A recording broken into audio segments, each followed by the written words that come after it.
జిల్లాలో ధాన్యం కొనుగోలు ప్రక్రియను మరింత సమర్థవంతంగా పారదర్శకంగా నిర్వహించేందుకు అధికారులు కట్టుదిట్టమైన చర్యలు చేపట్టాలని director of civil supply Shyamlal IAS సూచించారు. ఈ నేపథ్యంలో శనివారం కలెక్టరేట్ కార్యాలయంలో జిల్లా పౌర సరఫరాల శాఖ మిల్లర్స్ అసోసియేషన్ ప్రెసిడెంట్ సంబంధిత అధికారులతో director of civil supply Shyamlal సమీక్షించారు.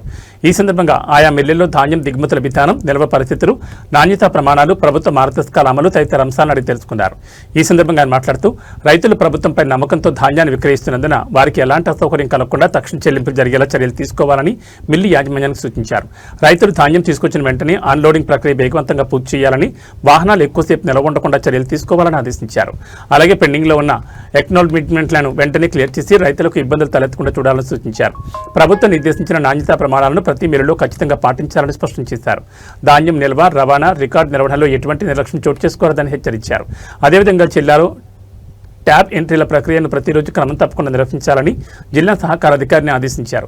కొనుగోలు చేసిన ధాన్యానికి సంబంధించిన 100% ట్యాబ్ ఎంట్రీలు 24 గంటలలోపు నమోదయ్యేలా పర్యవేక్షణ చేయాలని సూచించారు. ప్రస్తుతం పెండింగ్లో ఉన్న ట్యాబ్ ఎంట్రీలను యుద్ధ ప్రాతిపదికన పూర్తి చేసి సోమవారం నాటికి కనీసం 90% ఎంట్రీలు పూర్తయ్యేలా ప్రత్యేక చర్యలు చేపట్టాలని అధికారులకు ఆదేశించారు. జిల్లాలో ధాన్యం కొనుగోలు ప్రక్రియను ఎటువంటి అవాంతరాలు లేకుండా సమర్థవంతంగా నిర్వహించేందుకు సంబంధిత శాఖల అధికారులు పరస్పర సమన్వయంతో పనిచేయాలని అదనపు కలెక్టర్ సూచించారు. ఈ కార్యక్రమంలో జిల్లా పౌర సరఫరాల అధికారి Nityanand, DM marketing Abhishek, deputy commissioner of civil supply Kondalarao, boiled rice mills president Chandrapal, రామ్ఎల్ఎస్ ప్రెసిడెంట్ వీరేశం, అధికారులు తదితరులు పాల్గొన్నారు.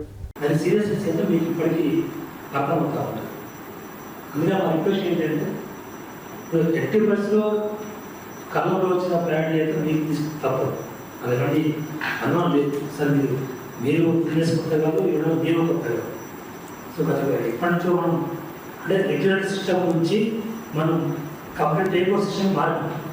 అది ఏదైనా కారణం కావచ్చు. ఒకప్పుడు 15 సంవత్సరాల క్రితం కేవలం రెగ్యులర్ సిస్టమ్ మేము ఉండేది.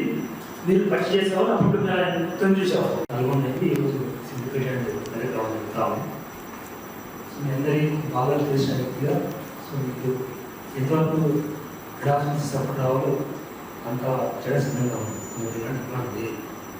కాకపోతే ఈ సీజన్ కొంచెం లేట్ స్టార్ట్ అయింది.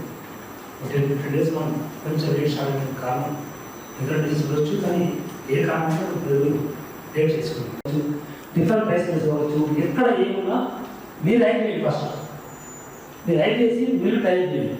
సో దాన్ని నెట్ ఇంటర్ తర్వాత కాల్స్తాను చూసుకుంది. సో మన తరఫున మీరు రిక్వెస్ట్ ఇచ్చి మీరు టేక్ ఓవర్ చేయండి. స్పేస్ మీరు టేక్ ఓవర్ చేసిన తర్వాత ఆ స్పేస్ మీరు కలెక్ట్ చేయండి. అప్పుడు వాళ్ళు ఇంటర్నెట్ చేసి తగ్గే అవకాశం ఉంది. ఎందుకంటే ఈ టెక్ ఉంటుంది కరెక్ట్గా బ్రోకర్ అసోసియేషన్ మా దగ్గర అవగాహన ఉంది. అయితే మ్యాక్సిమం వాల్యూ ట్రై చేస్తా ఉన్నాం. సో ఎంత వచ్చినా అంత మీకు కూడా సిద్ధంగా ఉన్నాం, మనం లేదు. సో ఇంకా రా రైస్ తగ్గించుకొని వాల్యూ అంటే సిద్ధపడతాం, మేము కూడా రిక్వెస్ట్ చేస్తాము.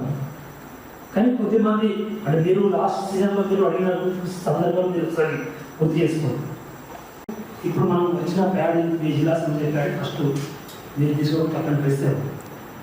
మీరు ఎంత ఆలోచన చేసినా తిరిగి వర్షం పడితే తడిసినా అది మన పెరుగు ఇది గుర్తుపెట్టుకోవాలి. సో అది వర్షం పడి తడిసిపోతుంది, ఎటు పోతుంది మండికి వస్తుంది. అందుకని ఇంకా 10 రోజులు స్లో చేస్తా అన్నది ఇక్కడ పోతుంది అనే పరిస్థితి లేదు. సో ఎంత స్లో చేసినా మీరు ఇంకా ఏం చేసినా అది నిలబడ మీకు కడవక మాత్రం మీకే వస్తుంది.